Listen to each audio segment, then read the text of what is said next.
Hi guys, Derek from Beach Mountain RC. On the workbench today, got my CC-01 torn apart.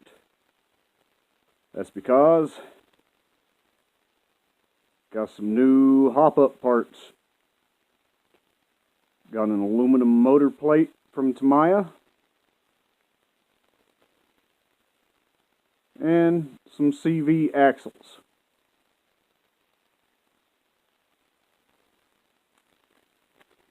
Now, I already have CV axles in here, but I wanted to beef up a little bit. And, of course,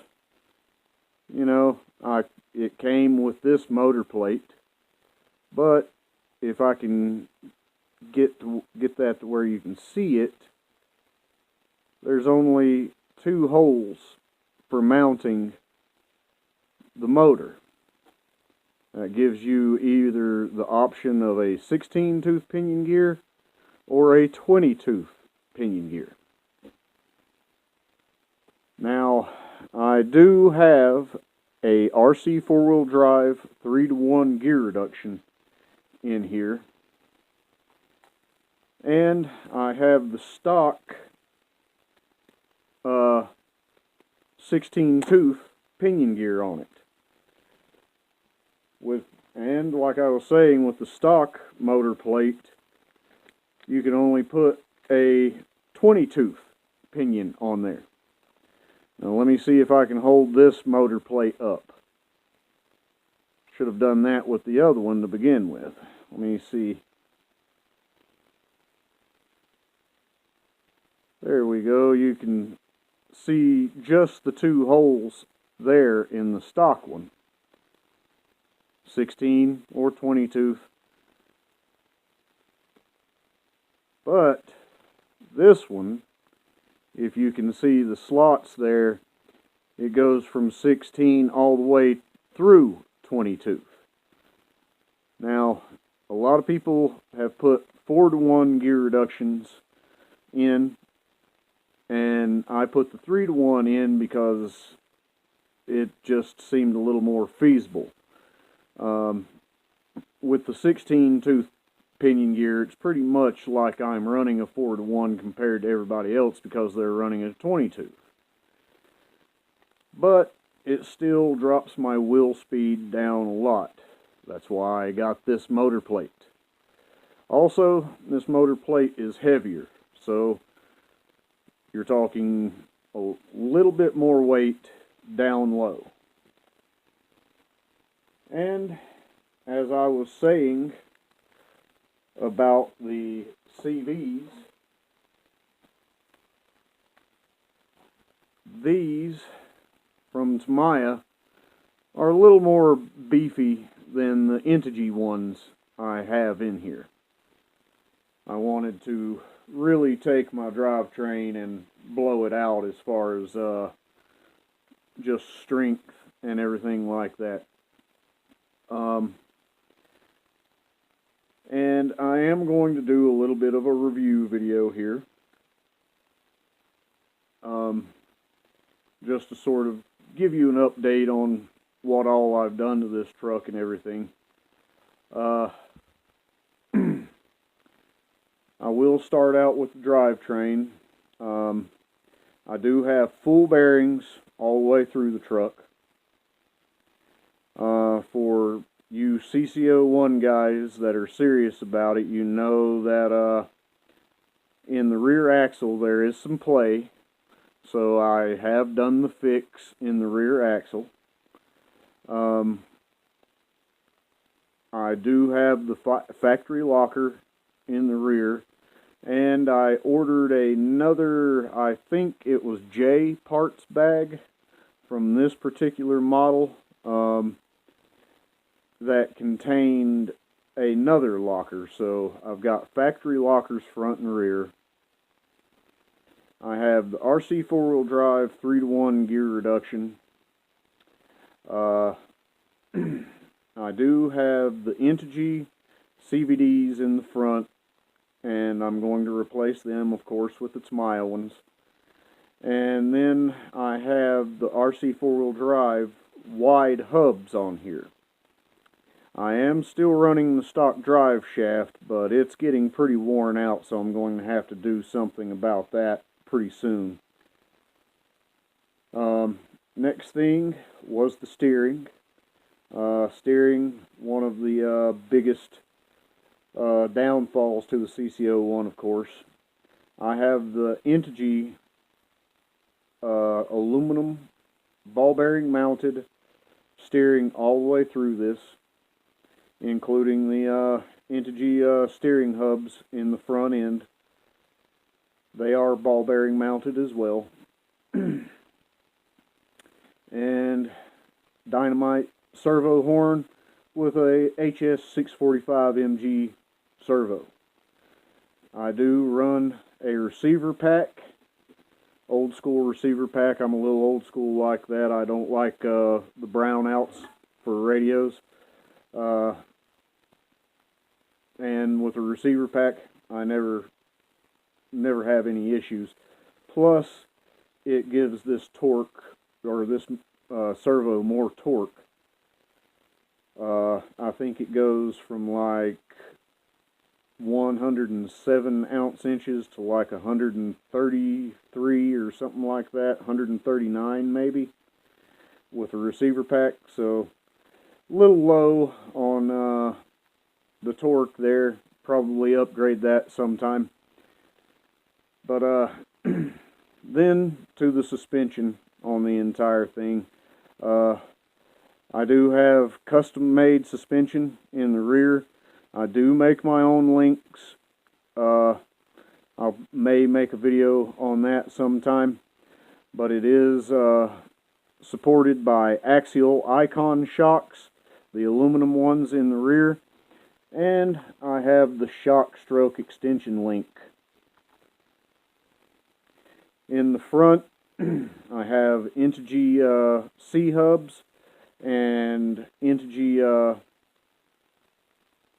camber links in the front, and I do have a little bit of modification done to the stock arms just to get a little bit more suspension, and the front end is riding on 70mm shocks, RC four-wheel drive Old Man Emu shocks, and the rear shocks are set up at 75mm.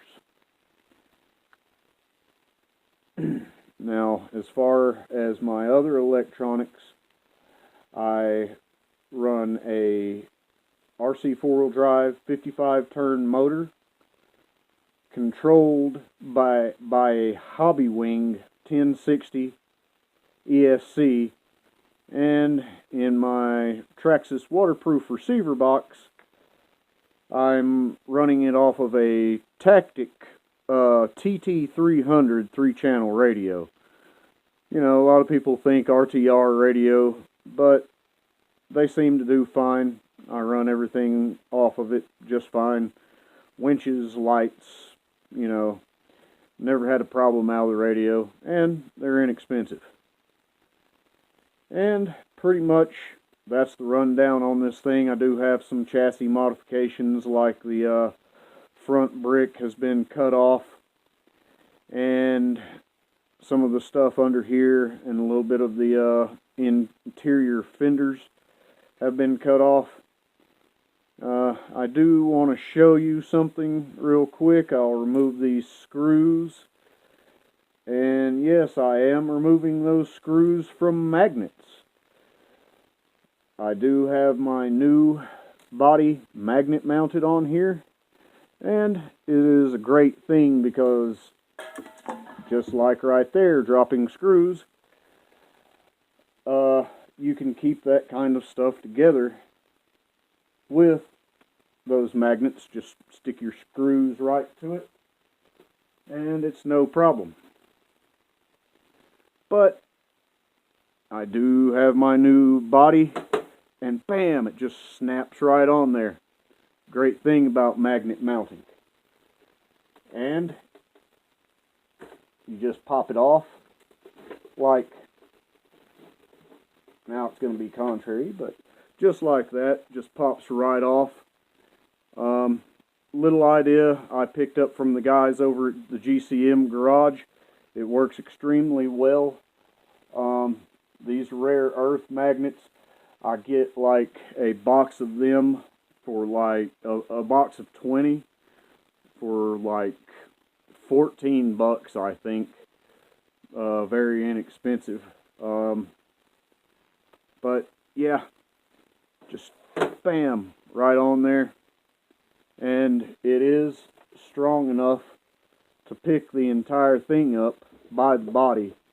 I have rolled this over a couple of times, if you can tell by the scratches that I already have on it. And it will not come loose. Really, really good setup. But, oh, one more thing, guys, I forgot to mention was my rims and tires. Sorry about that, just sort of missed it. I'm running the Axial 8-hole beadlock rims here with RC 4-wheel drive Tomahawk tires. I do have some different foams coming for the front tires. I still do have the stock foams. Very good tire. I like them. And I actually use them on another one of my projects. And that one will be reviewed sometime when I get the parts that I'm waiting on. Yeah, I know. Seems like I'm waiting on parts a lot, huh? But anyway, guys, thanks for watching. Toss me a thumbs up if you think I deserve it, and I'll see you on the next video. Well, guys, I found something in replacing these parts. This is one of the Integy drive shafts.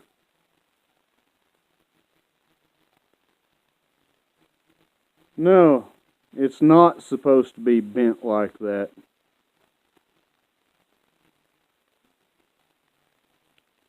This is why I'm replacing these. This is the second one of these that I've done this to. If I can get this in here, this is the Tamiya drive shaft compared to the Integy drive shaft.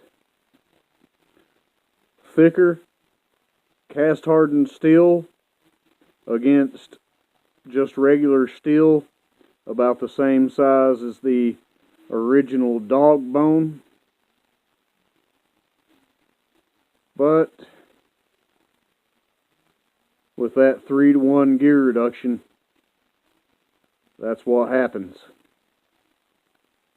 Like I said, this is a thicker CVD, whole lot better constructed from Tamiya.